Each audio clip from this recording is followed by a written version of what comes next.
Hello, everyone, and welcome to my TEW 2016 farewell series. Yes, as before, kind of a couple of days ago, I was just thinking of doing a series to kind of do the farewell to TEW 2016. I didn't want my last TEW 2016 series to be a modern day WWE series. Just wouldn't feel right. Wouldn't feel right to me. And I didn't want to do that to everyone who supported me throughout the years now, throughout doing TEW, obviously when this came out in 2016. And the new one is coming relatively soon. I actually thought it was a lot sooner, and luckily Nick gave me the heads up on Twitter. He's like, hey, listen, this isn't coming out till like July of 2020, so you got some time. Because I thought it was coming out like December. I'll be honest, I'm a little behind the ball here. I was not reading the live journals. I was behind the ball. But, and just thinking of what I was going to do, I tweeted out that I just really didn't have any idea on mods and scenarios. And there was a couple of great suggestions. I was just thinking, immediately I was just like, well, I haven't done an 80 series. So that was new. And doing All Japan, too. That's another thing. Two things I have not done. Oh, Zen-Nihon Pro-Res. And being able to do that, just two birds with one stone, doing new creative things, is what I try to strive for in TW, try to do something new and creative. Not every series feels the same.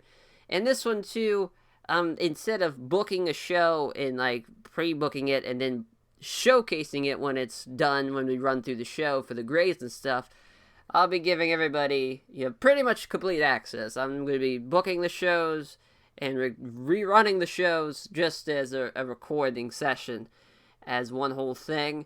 As you could see, All Japan, 1987, Japan, motherfucker, that's right. We are Mr. Shohei Baba, Mr. Giant Baba, Mr. Baba himself. As I thought about being Mrs. Baba, but at this time, really, 1987, she wasn't really honestly doing a whole lot. She was more handling the business side, but of course, when Mr. Baba passes in 1999, Mrs. Baba gets really put in charge as the head booker of All Japan for the most part. But you know what? We'll just go on and hit next here. And we'll look at this screen here. Yeah, so basically, I've changed a couple of things before we get into kind of the roster and whatnot and what we're looking at. So the schedule is kind of a big thing. So Pro-Res Chuke, which means relay. And that's kind of makes sense because really, they never like filmed a television show. They would really just kind of film the tour day and just kind of upload it to the television station at Nihon TV for like the week, as usually on like a Saturday or Sunday rather, and that makes sense. And we'll start off obviously March of 1987, so we get the Excite series, which is going to be 6 days, and if you count each TV, that's going to happen. So not pretty much 9 shows basically, and each. Instead of having, like, alright, let's say episode 1 is obviously this intro, but then episode 2, it's not just going to be this day 1 show. It's going to be every single show in the whole series. Basically, it's going to be the whole tour, is what's going to be each episode. Now, the goal for this, there is a goal, of course, is obviously I want to get this done before TEW 2020 happens. Now, obviously, that could change. Obviously, right now it says July, but who knows, maybe they'll up the release date. It might even be like January or something. You never really know as far as games goes. So really, I wouldn't say it's set in stone July, but I'll just assume it's going to be in July. So really what I want to do is go from March 1987 to January 1990. You're goddamn right. 3 years of booking. We're going to fucking do it. I've done it. See, the longest I've booked on TEW 2016 was the Noah save I did. Obviously, I didn't film that for YouTube, which that's probably why it went so long, as I used to listen to podcasts or music or something, instead of just everything being silent, just hearing my voice. As, I went from pretty much with the start of Noah, so 2001, until late, kind of like October, November 2003, so 2 years, not too bad. So I want to get to the 3-year mark. I think I could do it, especially with the schedule. It's pretty somewhat enhancive, as I will go back to the schedule. Each kind of tour, because in real life, and in the real Japan, 1987, and really throughout Japan, most of them last around 17 to 25 days during this time, during the late 80s of All Japan. So, like, the Excite series, it's technically 6, but you would throw in the TV shows, it's about 9. The Champion Carnival, that's about a 9-day tour, 8-day tour. Yeah, 9 if you count, obviously, the finals.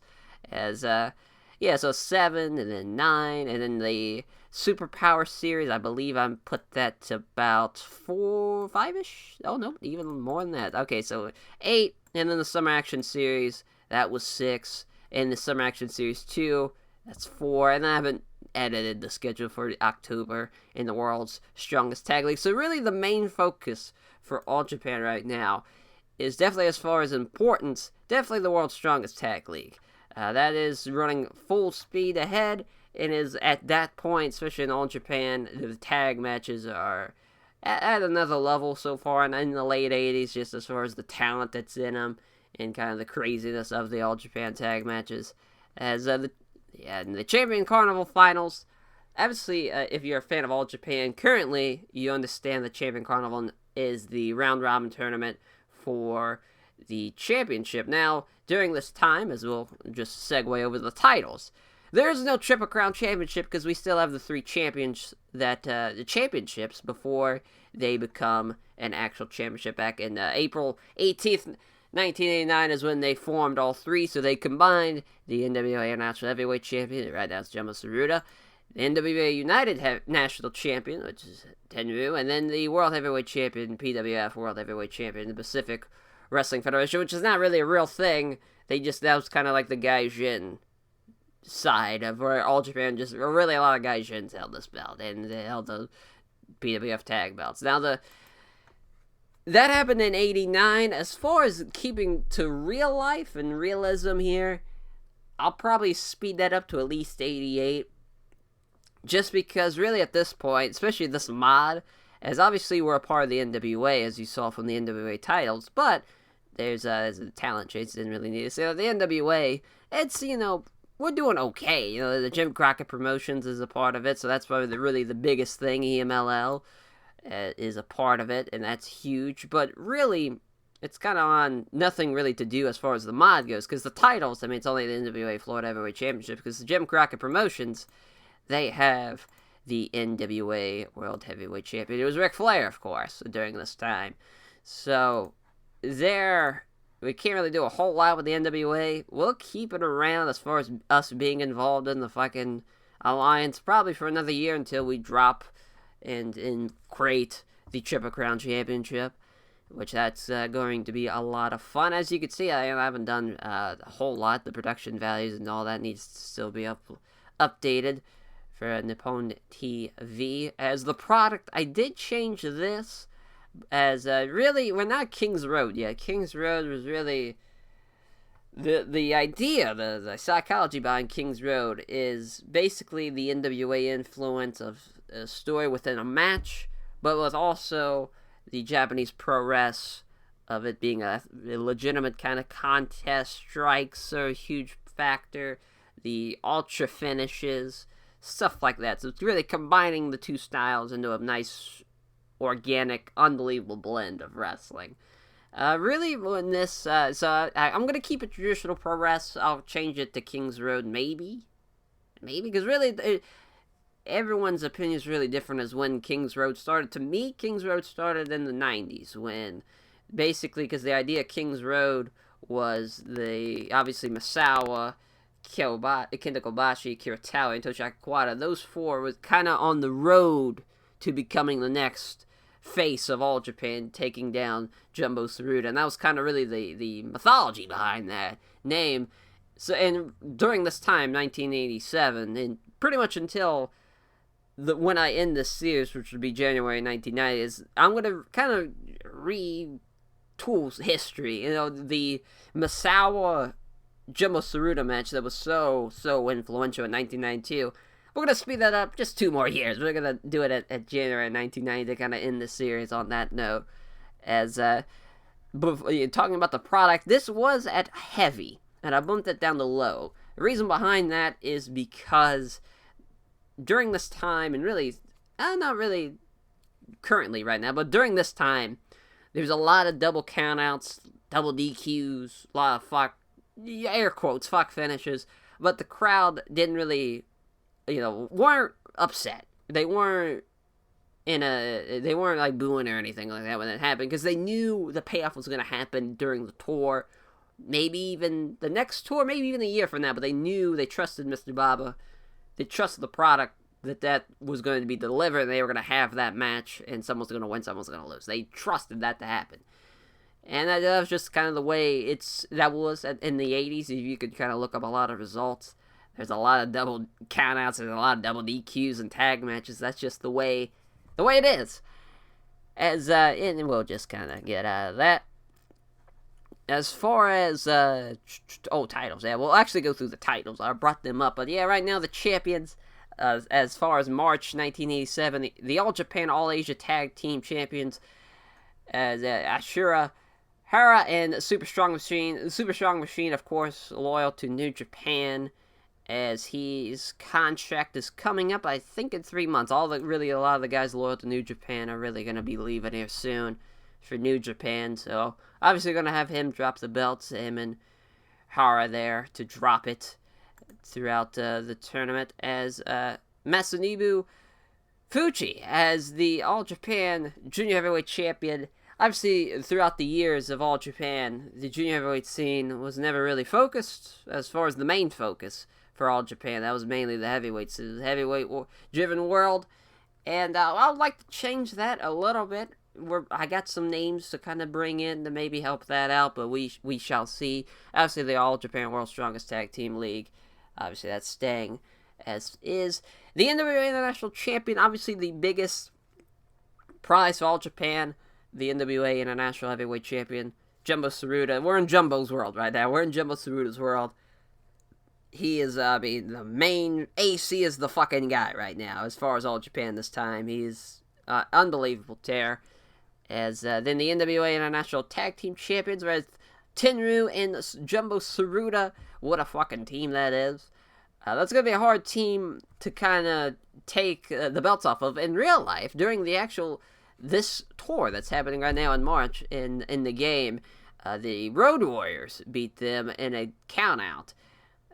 Don't know if I'm going to do that, but as far as, I'm sure as a non kind of Japanese fan, you're probably thinking, like, how is the belt changing countouts? Obviously, that's just kind of like a U.S. rule, where, like, countouts and DQs don't change the title, but in Japan, listen, you fucking lose, brother, you're dropping the belts. That's just the way it is. The NWA United National Champion, Tenryu. I wouldn't say it's the lesser of the three. I guess prestige-wise it is. I really don't think it is during this time. I didn't feel that way.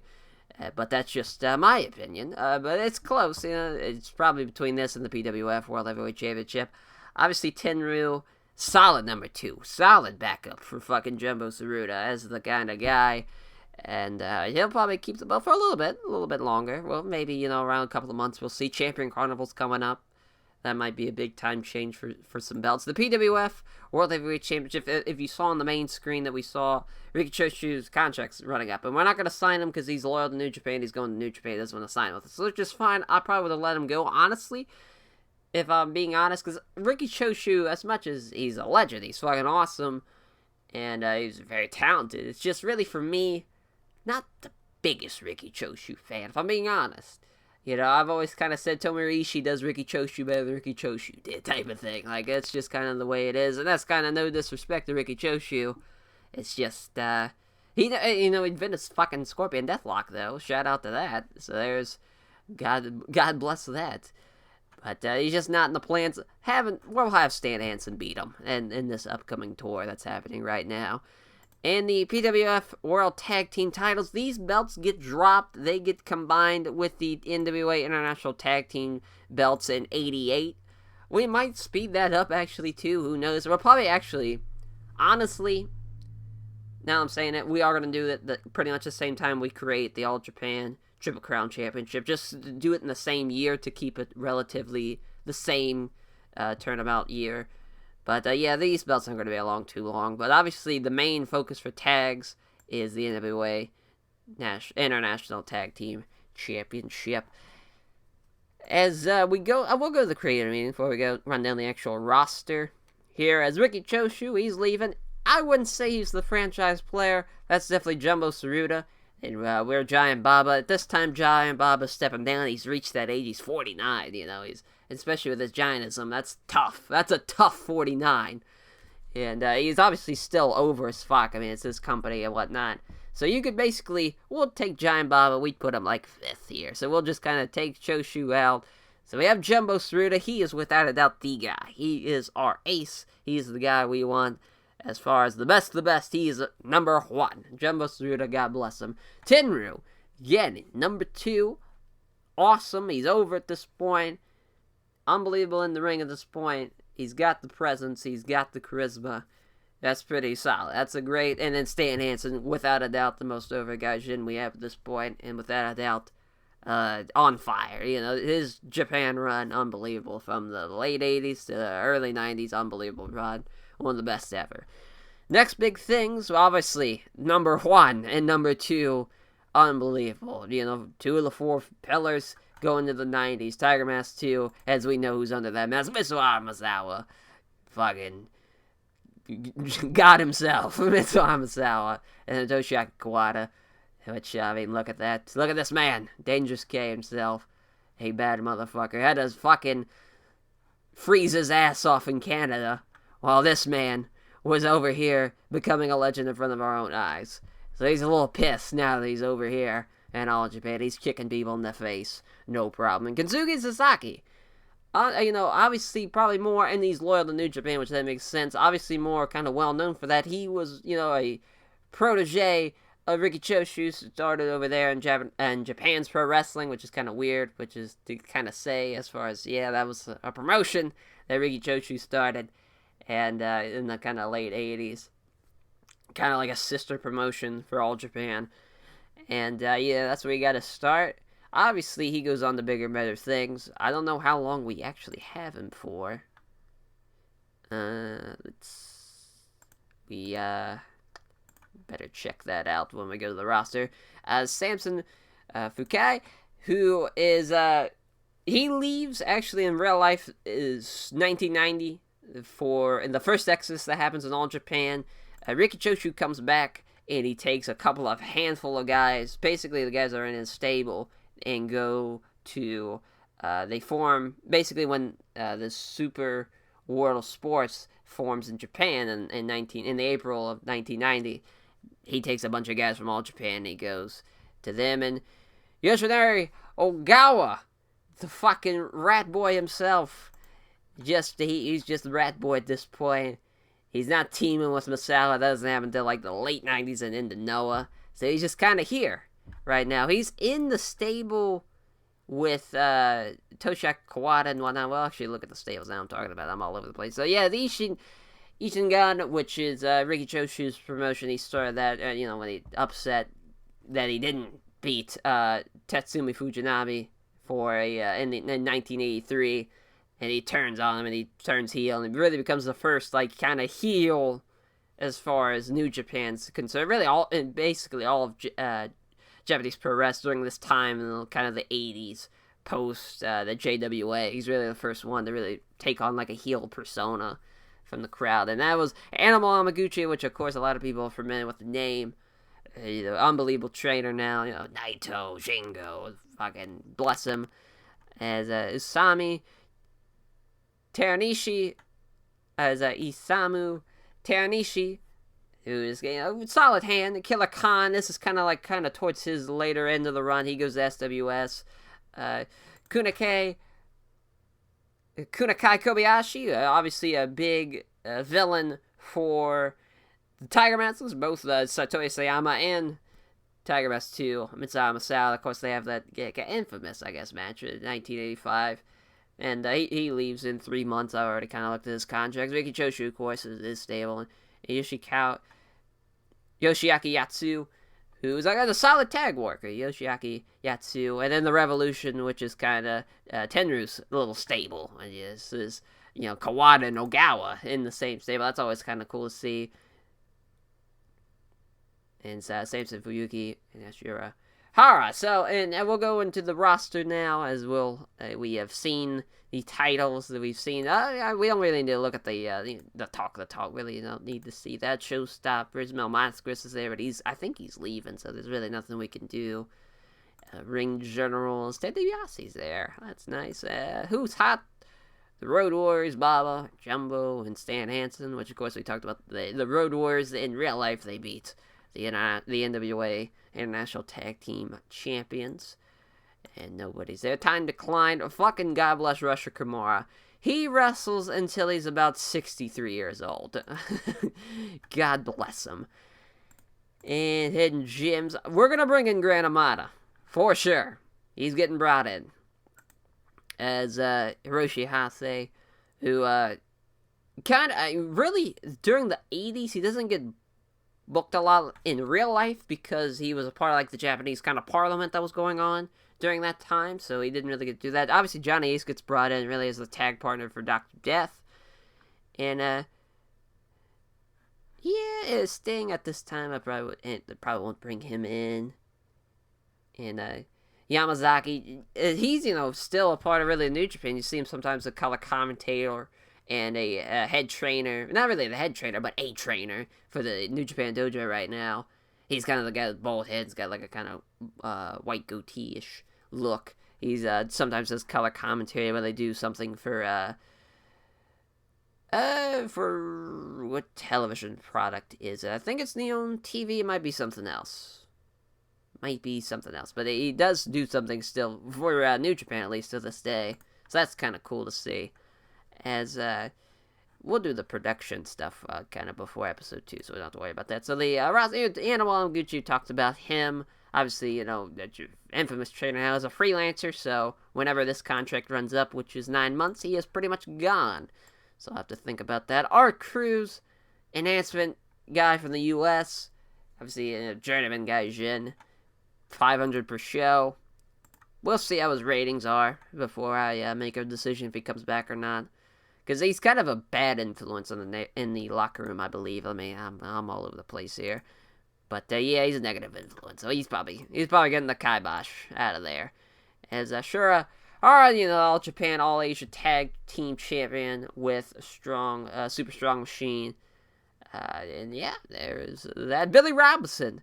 What a fucking lad, even at this time at 48 years old. He can still, one of the best technical wrestlers and one of the amateur style wrestlers. Obviously, if there was kind of like a influence of that MMA kind of culture during the late 80s and stuff, he'd probably be a part of it. Motherfucker could go. Dean Malenko, him and old Joe Malenko here as the Malenko brothers. In a perfect world, they would be the like a junior tag team, or junior tag team champions, of course. As we saw in the titles, that thing is not a thing in the late 80s here of All Japan.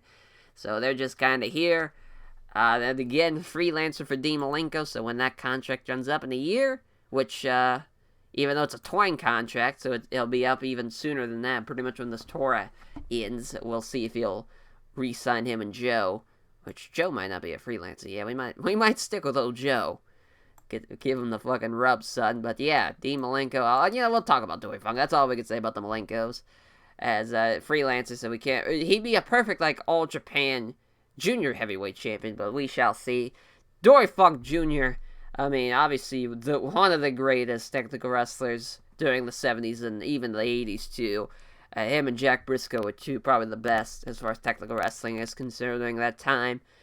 And, him and Terry are here, the Funk Brothers, they're fucking wreaking havoc. And they'll be definitely finishing high in the World's Strongest Tag Team League tournament that happens at the end of the year. Well, they might even get an NWA International Tag Team run throughout the summer. Who knows? We shall see. El Olympico, a jobber. He was a jobber in the WWF in the mid-70s.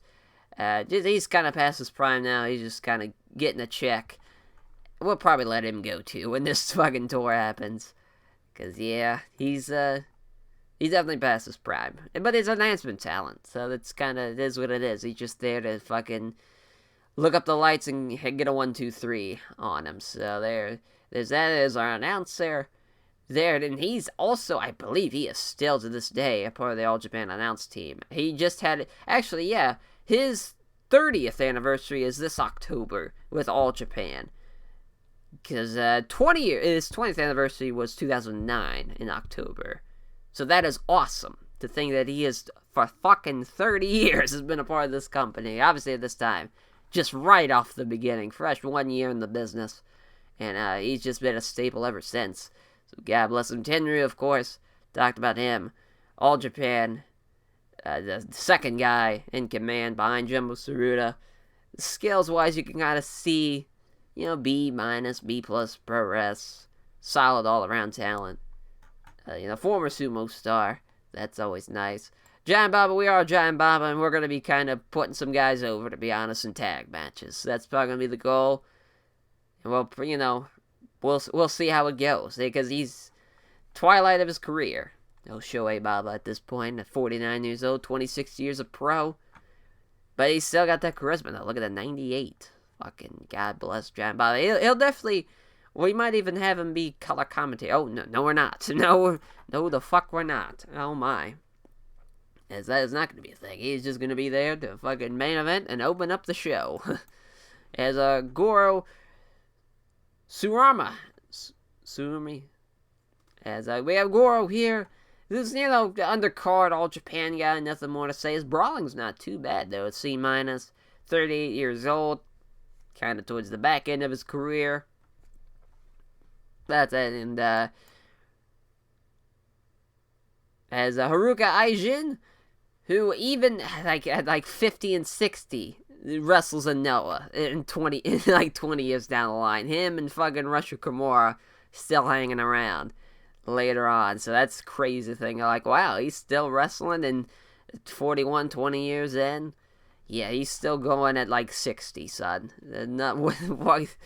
God bless him. He's been everywhere, too. Just an undercard journeyman. Hiroshi Ishii, what an unbelievable talent. I'm surprised he is not loyal to New Japan, because that's pretty much where he goes after this run at All Japan. He stays there. He's kind of the right-hand man to Masahiro Chono during that kind of reign, when he was into Black Charisma during the late 90s, during that time. So that was kind of part of the NWO over there in New Japan. So I was surprised. So we'll definitely keep him around, though. Hiroshi is the fucking man. Is Hiroshi Wajima, a fucking 39-year-old rookie coming from the world of sumo. He's like the 54th or 74th Yokozuna as far as Japanese sumo. So very legendary sumo wrestler. Jumped over to the pro wrestling scene because of a terrible financial struggles, which you see in the bio, which is very accurate. I don't know what the fuck he was wasting his money on, but yeah, he went... Basically, he wrestles for All Japan for a year. Comes in here at 87, leaves December 88, and he goes back to sumo and just kind of does his own thing at 40 years old, kind of the tail end of the sumo run. As, that's pretty much it. He's not good at all, too, but he's over, though. He is definitely over, but he's just not very talented. As, Isamu Teranishi, as even at 41 years old, hell of a mat technician. Yeah, I was the mat magician, which what a fucking awesome name that is, too. And he is very good technically. You could see stuff like him and Dory Funk Jr., kind of those, and Billy Robinson, kind of that type of the old guards of that kind of our roster here. They could still go technically, and that's great to see.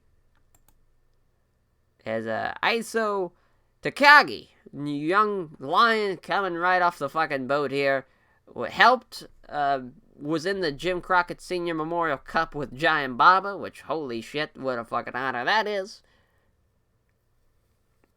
And, a former sumo guy, now over here in All Japan. All Japan, they love their fucking former sumo guys. That's just what it is. I mean, they have Jumbo Tsuruta and fucking Tenryu. Former sumo guys, unbelievable, main event level caliber guys, so might as well kind of follow that same line there as referee Joe Iguchi, which, everyone talks about Kyo Iwata, but Joe Iguchi, one of the best referees you'll see, without a doubt. And, Joe Malenko, obviously the younger kind of forgotten brother, maybe, depending on who you talk to. Obviously, everyone knows Dean, but maybe not a whole lot of people know about Joe.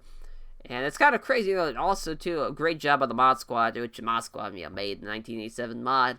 The Mod Squad, unbelievable bio, and kind of talking about Boris Malenko, because Boris Malenko, during the 70s and even the late 60s, one of the best heels of all time, or not really of all time, but yeah, you could say all time, but during that time frame, one of the best heels in the business. Unbelievable heel in Florida. It became a manager too, just unbelievable, just charismatic guy.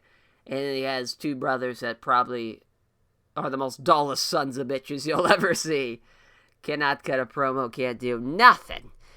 John Tenta, God bless him, Earthquake the Shark. He's gotten some fucking bad hands, but here, John Tenta, he's former American Sumo wrestler now over here in Japan and All Japan.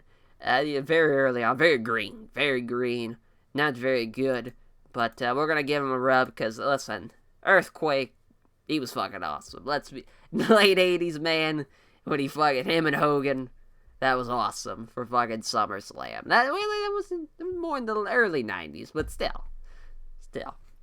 Jumbo Tsuruta, obviously, the fucking man. Legendary, I mean, look at this. Look at these stats here. 88 Pro Wrest, 81 Brawling, 98 Basics, Charisma, 91, the consistency's there. He's our fucking guy. Without a doubt. He's going to be our guy until till the end, till January 1990. So get used to seeing this man. Because he is the fucking face of All Japan. We have another announcer, Kazuki Sasaki. You pretty much talked about him. Killer Khan leaves and does one more U.S. run and then pretty much retires by the time he's 42. So really, by the 90s, he's pretty much done. But yeah, Killer Khan, a bit of a, played the evil foreigner when he came to the U.S. and wrestled whenever he came over here to the U.S.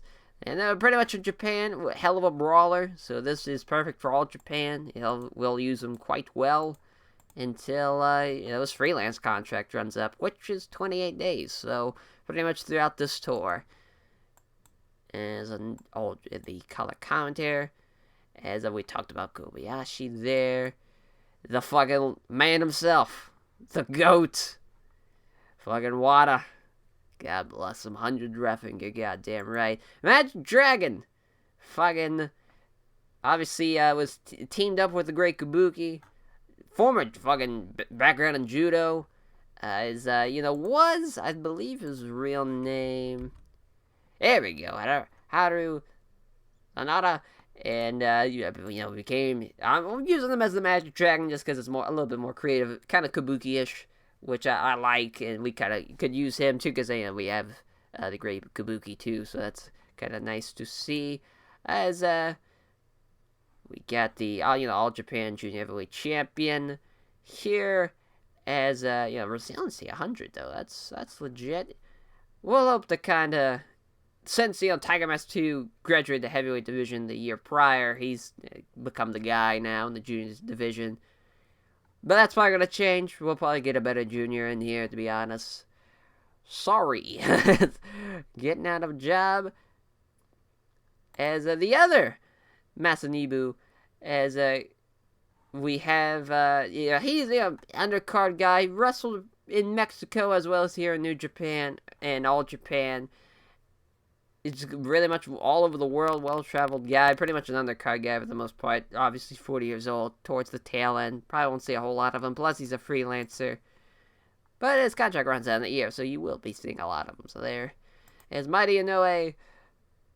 As far as like a mid-card guy that might be able to jump up onto the upper mid-card scene, it might be him, just because his stats are pretty good and he's a vet. Could help elevate a guy as far as like a tag team run with someone or something like that. You never know. But, that's the undercard for All Japan. It's a little, I wouldn't say lackluster, but there's not a lot of names that are going to be popping out at you as far as like guys that you'll see in the future. Just right now, at this time in the late 80s, a lot of veterans. Just a lot of guys 35 year plus into the, and even 20 plus years into the business. They're just in the undercards, just fucking killing it.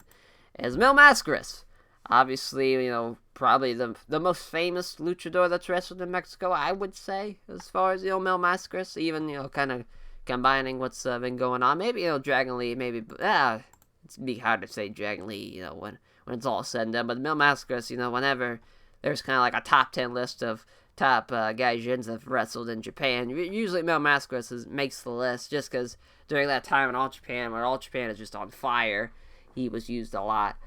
And, I think his contract's running up. Because, we'll kind of bring him in. Yeah, he's a freelancer. So, yeah. Well, that'll probably be it. We probably won't bring him back because he's in the tail end of his career at 44. But we'll probably bring in Dos Caras as our little luchador. As Mitsuo Momota as another guy. Wrestles in fucking Noah until when Noah starts up in 2001, 2002, 2003. Crazy. That's just crazy how those fucking veterans over there in Japan wrestle till they're like 50. Unbelievable. Mrs. Baba, we probably won't see much of Mrs. Baba, but I always loved when kind of the Mod Squad, especially, with their bios, heaven forbid if something happened to fucking Mr. Baba. Fucking Mrs. Baba's right there in control, fucking booking it all. As Maruishi Okuma, as, obviously a 45. Yeah, you see another veteran undercard guy. A big guy, though, for being a Japanese pro wrestler. I mean, he was quite the big man. Not like Giant Baba status, but he's probably, like 6'5", maybe 6'6", a big dude. But it just, obviously, you see the stats, his time is come and gone. As Norio Nagawa, the good technical wrestler, does the jump to from Riki Choshu's Japan Pro Wrestling into All Japan, and then I kind of jumped all over the place. Memorable matches with Liger, that's actually a really good point, because I think a lot of people kind of forget. A lot of early Liger matches were really his probably best ones were with Norio Hanagawa, and just a solid junior guy. And he's loyal to New Japan, so we won't have him for only 3 months. So we'll have to use them to the best we can. Obviously, Paul Ellering, the manager of the Road Warriors. Riki Choshu, we will not be seeing him until after this tour. He's dropping the belt to Stan Hansen. I've always made up my mind. BWF next World Heavyweight Champion will be Stan Hansen. The Road Warriors, Adam One Hawk. I mean, they're just 3 years in now. They're at the fucking prime of they're the most dominant tag team force in wrestling at this point. They're just at the fucking peak level. And you can see if their gimmicks too legendary. I mean, that's unbelievable. Unfucking believable. Resher Kamara, again, he'll be on the roster for probably 20 years. as Samson Fuyaki, who, goes, obviously you see the stats, you're like, God damn, this motherfucker's awesome, but he leaves for New Japan, actually leaves for SWS in 1990, but I think he also leaves in New Japan, maybe even sooner. That could be wrong. As, finally an undercard guy that could probably, as far as the future here, Shinichi Nakano, unbelievable talent, left New Japan left high school probably around would have been like his freshman year, so kind of like 15-ish. Left for the dojo. Now was over here in All Japan. Still at 23 years old, a 6-year pro. That's fucking crazy. And his stats are good, and his popularity's pretty solid. He'll probably be a guy that bump up into the fucking upper card scene. And one of the best last names ever, Shinji Sasaki. Yes, there's a lot of S's and Z's in there. You just gotta say it fast. You just gotta rifle it out. But man, unbelievable name. Unbelievable. He'll stay around for a while. As we got a road agent, Shinji Takano, just a giant of a man, 6'6". The younger brother, the Cobra, George Takano, as when he fucking debuted, he beat a guy in a minute and a half. Yeah, this is just, you want to talk about kind of like Mega Man Tom McGee levels of this fucking guy is it. They're really gonna push him to the moon type of thing. But luckily, though, he is a lot more talented than fucking Mega Man Tom McGee was. But he's another one. You could see upgrading into the same Stan Hansen. What's there to say about Stan Hansen? He's a fucking man. Unbelievable. Surprised his brawling isn't even higher. I'll take an 86. Stan Hansen, the best gaijin we have, without a doubt. Super Strong Machine, obviously loyal to New Japan. He will go to New Japan in 3 months. So we will only see a little bit of Super Strong Machine, but he is a part of the All Japan, All Asia Tag Champs. As Takashi Ishikawa, past his prime, heavyweight, mid-carder, undercard guy. Good charisma, though. But, average technical ability, strong performance. He might do okay in there. Ted DiBiase, in real life, Ted DiBiase leaves for the WWF in the kind of fallish, around August, I would say, of 87. So, technically, we probably should see a whole lot of him. But I'm sure WWF won't sign him, so we'll probably see a good bit of Ted DiBiase. Because I'm going to use him. Because Ted, at this time, as far as, the Mid-South and UWF, was a huge part of that success, and is a great opponent to have as far as All Japan goes. And right now, teaming with Stan as the PWF World Tag Champs. Was it? Goddamn Terry Funk. Fucking man. God bless Terry Funk. What's there to say about him? That hasn't already been said. A fucking legend at this point. Great Kabuki. Obviously the skills aren't there, but I'm a sucker for the gimmick. I think it's awesome. And, that kind of the mystic Japanese wrestler, really the kind of the first guy. He is really the father of that. The mythological father, the Great Muda, invented the Great Mist. There's so many fucking things. But he's, 38 years old, he's winding it down. And he ends up wrestling for, he was even, I think he even worked the Giant Baba fucking memorial show this year, 2019. I almost positive I saw him on that show. I know Mil Mascaris was there. Tiger Jeet Singh, freelancer, evil foreigner. He kind of comes out with a fucking sword. Just the crowd go into a frenzy. Stats aren't really great, obviously, as far as Gaijins goes. Probably at the bottom of the totem pole for me. But he got a reaction, that's for sure. Tiger Mask 2, fucking Mitsuha Misawa. Just now graduated to the heavyweight class. He's fucking primed and ready to go. He's going to be fucking killing it. Toshiaki Kawada, of course, will be one of the top All Japan stars in the upcoming times. And even still, at 23 years old, upper mid-card. He's fucking ready. He's the man. God bless him. Dangerous K. He will kick your face off. As Yoshiaki Yatsu, main eventer, really a tag team guy, and was one of the best amateur wrestlers, maybe one of the greatest ever, as far as, look at his kind of bio, a fucking awesome job on the Mod Squad, went on, tried to be an Olympic, probably medalist, I would assume that was probably the dream for him. And he, was a Japanese national champion at 86, and, just kind of sucks, though. Yeah, he got dicked. I was wondering exactly what. So I'm glad I got to read this bio. Yeah, because he just got banned because he was a pro wrestler. So that sucks. That's tough. That's tough, Chief. Because Yoshiaki Yatsu, just from the stories I've heard, this is shooter right here. This motherfucker can go.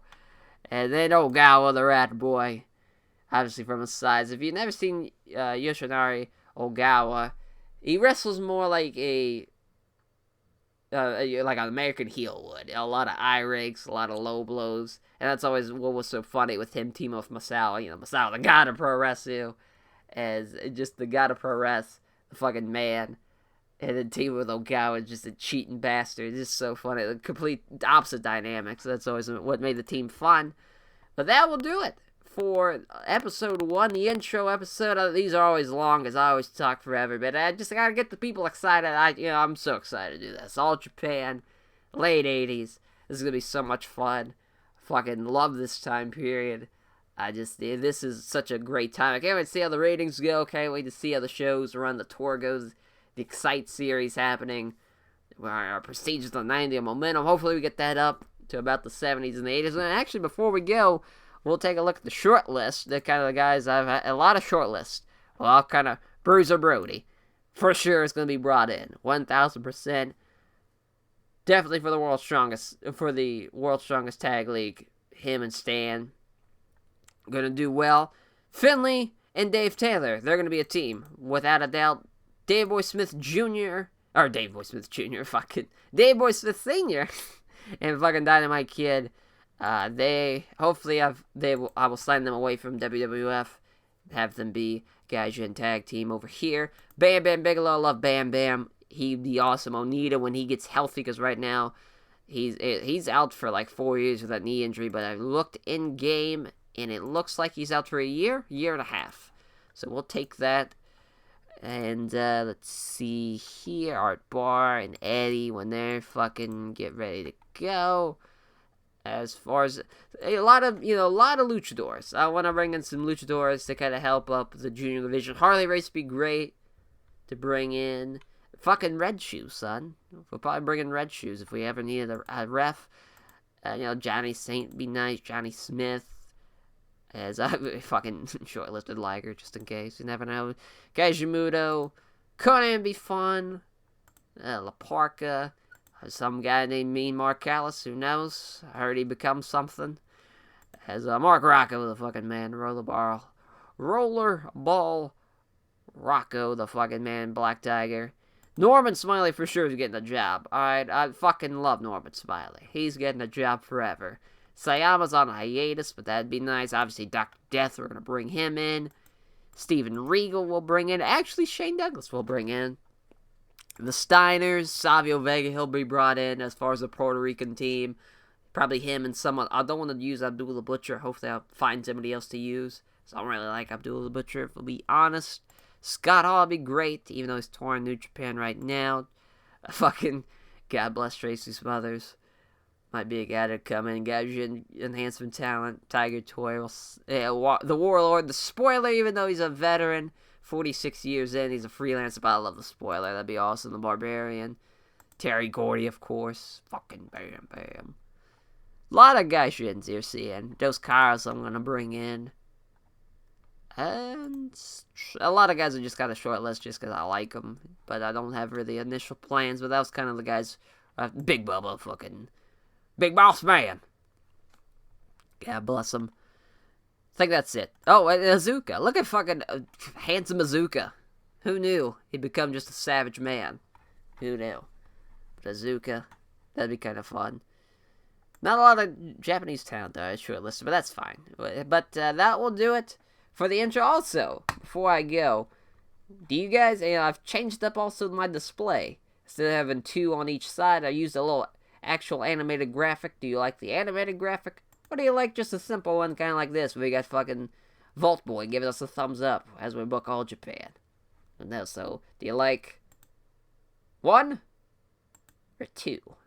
1 or 2? If you comment down below, that would be very, very appreciated. I hope you guys are excited for this series as I am. We ended TW 2016 on a fucking positive note, on a fucking fist to the face, that fucking head kick, that fucking Kawada kicks right to the face. We're gonna beat the shit out of someone. Bruce Brody's running in with a chain swinging over his head. That's how we're doing it here over in All Japan in the late 80s. It's gonna be fucking awesome. Can't wait for this series. It's gonna be so fucking awesome. As far as the plans of kind of scheduling wise, I haven't really thought of it. This will probably get uploaded on a Saturday. Might keep it a Saturday thing. Who knows? Kind of each Saturday, but I'll probably run out of days. I'll probably need to hurry up and kind of release shit. But who knows? We'll see how it goes. But episode 1 is in the books, and I will catch you guys for the actual booking of All Japan Pro Wrestling here in 1987. Take care.